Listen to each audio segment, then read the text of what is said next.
Sorry Satish ఉన్నారు, Delhi Pakistan correspondent Satish. Good morning. Good morning. Pakistan దాడిపై X లో రక్షణ శాఖ పోస్ట్ చేసింది. భారత్ సైనిక స్థావరాలే లక్ష్యంగా పాక్ దాడుల్లో దిగిందన్న అంశాన్ని కూడా ఇందులో స్పష్టం చేశారు. ఇక జమ్మూ, పఠాన్కోట్, ఉదంపూర్ లో దాడులు జరిపిందన్న అంశాన్ని ఇందులో ట్విట్టర్ వేదికగా కూడా తెలపడం జరిగింది. ఇక పాక్ మిసైల్స్, డ్రోన్లను భారత సైన్యం ధ్వంసం చేసింది. భారత్ వైపు ఎలాంటి ప్రాణ నష్టం, ఆస్తి నష్టం జరగలేదనేది కూడా రక్షణ శాఖ చాలా స్పష్టమైన విడుదల కూడా చేయడం జరిగింది. ఇక కాసేపట్లో కేంద్ర రక్షణ శాఖ మంత్రి రాజ్నాథ్ సింగ్ తోని, సిడిఎస్ తో పాటు త్రివిధ దళాలకు సంబంధించిన అధిపతులతోని సమావేశం కాబోతున్నారు. పాక్ దాడులు, భారత్ ప్రతిచర్యలపై రక్షణ విదేశాంగ శాఖ సంయుక్త మీడియా సమావేశం కూడా ఏర్పాటు చేసే అవకాశాలు అయితే చాలా స్పష్టంగా కనిపిస్తున్నాయి. ఆపరేషన్ సింధూర్ విజయవంతమైంది. ఆపరేషన్ సింధూర్ ని కంటిన్యూ చేస్తామని కూడా భారత్ ఇప్పటికే ప్రకటన చేసింది. నిన్న కేంద్ర రక్షణ శాఖ మంత్రి రాజ్నాథ్ సింగ్ కూడా మాట్లాడుతూ ఖచ్చితంగా కూడా సరైన విధంగా బుద్ధి చెప్తాం, పాకిస్తాన్ తన వైఖరిని మార్చుకోవాలి, ఇలాంటి వైఖరే ఉంటే కాక ఖచ్చితంగా బుద్ధి చెప్పాల్సిన అవసరం ఉంటుందనే అంశాన్ని కూడా మరోసారి స్పష్టం చేశారు. ఇక పాక్ ప్రతి చర్యలను కూడా తిప్పి కొడతామని కూడా అనేక అంశాలను కూడా ప్రస్తావించారు. లాహోర్ లో రావెల్పిండి సహా పాక్ లోని పలు ప్రాంతాల్లో నిన్న భారత డ్రోన్లు విజృంభించాయని చెప్పాల్సి ఉంటుంది. రావెల్పిండిలోని పాక్ సైనిక కేంద్రంపై కూడా భారత్ దాడి చేసింది. సరిహద్దుల్లో సామాన్య ప్రజలపై విచక్షణ రహితంగా కూడా పాకిస్తాన్ కాల్పులు జరుపుతుంది. ఆ కాల్పుల్లో దాదాపు 16 మంది మృతి చెందారు. మృతుల్లో 5 చిన్నపిల్లలు ఉన్నట్టు కూడా అధికారికంగా కూడా నిన్న కేంద్ర విదేశాంగ శాఖ సెక్రటరీ ఒక మీడియా సమావేశం ద్వారా కూడా వివరించడం జరిగింది. మరోవైపు 54 మందికి పైగా కూడా గాయాలైనట్టు చెప్తున్నారు. పాకిస్తాన్ ఆర్మీ సిబ్బందితో దాడులు కాకుండా నేరుగా పౌరులపై దాడులు చేసే దుశ్చర్యలకు పాల్పడుతుంది.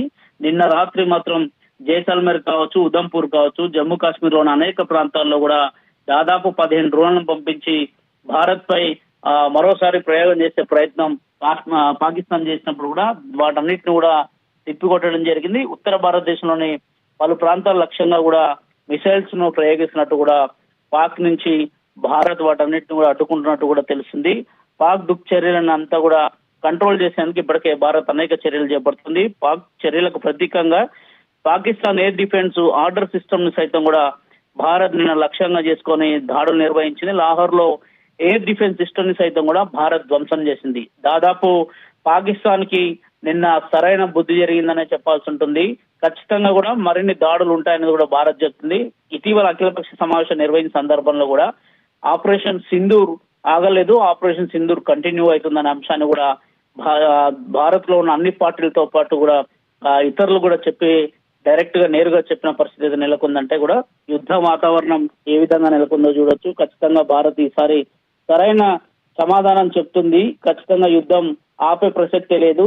పాక్ కాక కవ్వింపు చర్యలకు పాల్పడి రెచ్చగొట్టే వైఖరిని మానుకోకపోతే మాత్రం ఈ జరగబోయే ఆపరేషన్ సింధూర్ కి పూర్తి బాధ్యత పాకిస్తానే వహించాల్సి ఉంటుందన్న అంశాన్ని కూడా చాలా స్పష్టం చేస్తున్నారు. మరి కాసేపట్లో ప్రధాని మోదీకి సైతం కూడా జాతీయ భద్రతా సలహాదారు అజిత్ దోవల్ ఈ అంశాన్ని కూడా వివరించే అవకాశాలు కూడా చాలా స్పష్టంగా కనిపిస్తుంది. ఎందుకంటే నిన్న పంజాబ్ కావచ్చు, అదేవిధంగా లేహ్ లదాఖ్ కావచ్చు, జమ్మూ, శ్రీనగర్, జైసల్మేర్, రాజస్థాన్ లో అనేక ప్రాంతాలు కూడా పాకిస్తాన్ కి అత్యంత దగ్గరగా ఉండే ప్రాంతాలు. ఈ ప్రాంతాల్లో ప్రజలను, సామాన్య పౌరులను పెద్ద ఎత్తున కూడా నిన్న టార్గెట్ చేసిన అంశాలు కూడా చాలా స్పష్టంగా కనిపిస్తున్నాయి. నిన్నంతా కూడా ఆ జిల్లాలో మొత్తం పాకిస్తాన్ కి దగ్గరలో ఉన్న జిల్లాలు కావచ్చు, ఆ రాష్ట్రాల్లో పూర్తిగా కూడా కరెంటుని ఒక బ్లాక్ నైట్ గా చేశారు.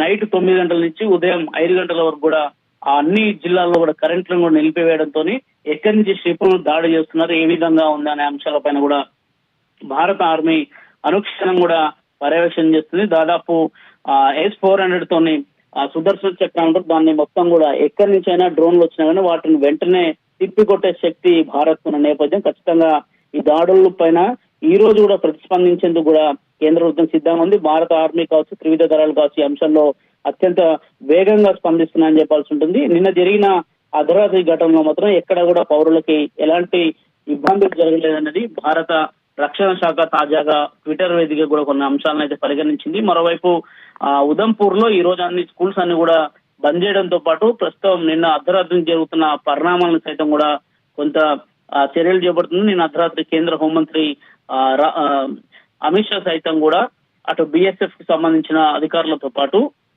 ఇటు ఎయిర్పోర్ట్ అథారిటీకి సంబంధించిన సిఎస్ఎఫ్ సిబ్బందితో పాటు అనేక మంది డీజీలతో కూడా నేను అర్ధరాత్రి ఆయన దాదాపు చర్చలు జరిపారు. జరుగుతున్న పరిణామాలను, బార్డర్ లో ఉన్న పరిస్థితులను తెలుసుకోవడం జరిగింది. మరోవైపు అమృత్సర్ లో కూడా ఎయిర్పోర్ట్ కు సంబంధించి అమృత్సర్ తో పాటు దాదాపు 9 ఎయిర్పోర్ట్లను కూడా ఇప్పటికే భారత ప్రభుత్వం మూసివేసింది.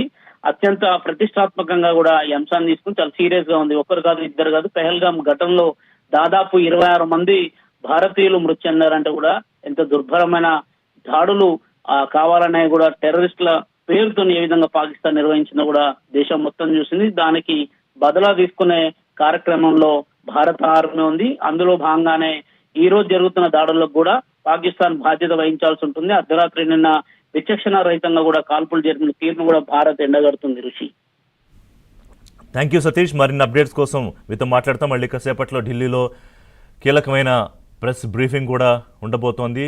ఒకవేళ దానిలో ఏమన్నా ఎనీ డిఫరెంట్ టైమ్స్ ఉంటే please update us. Right, Bharat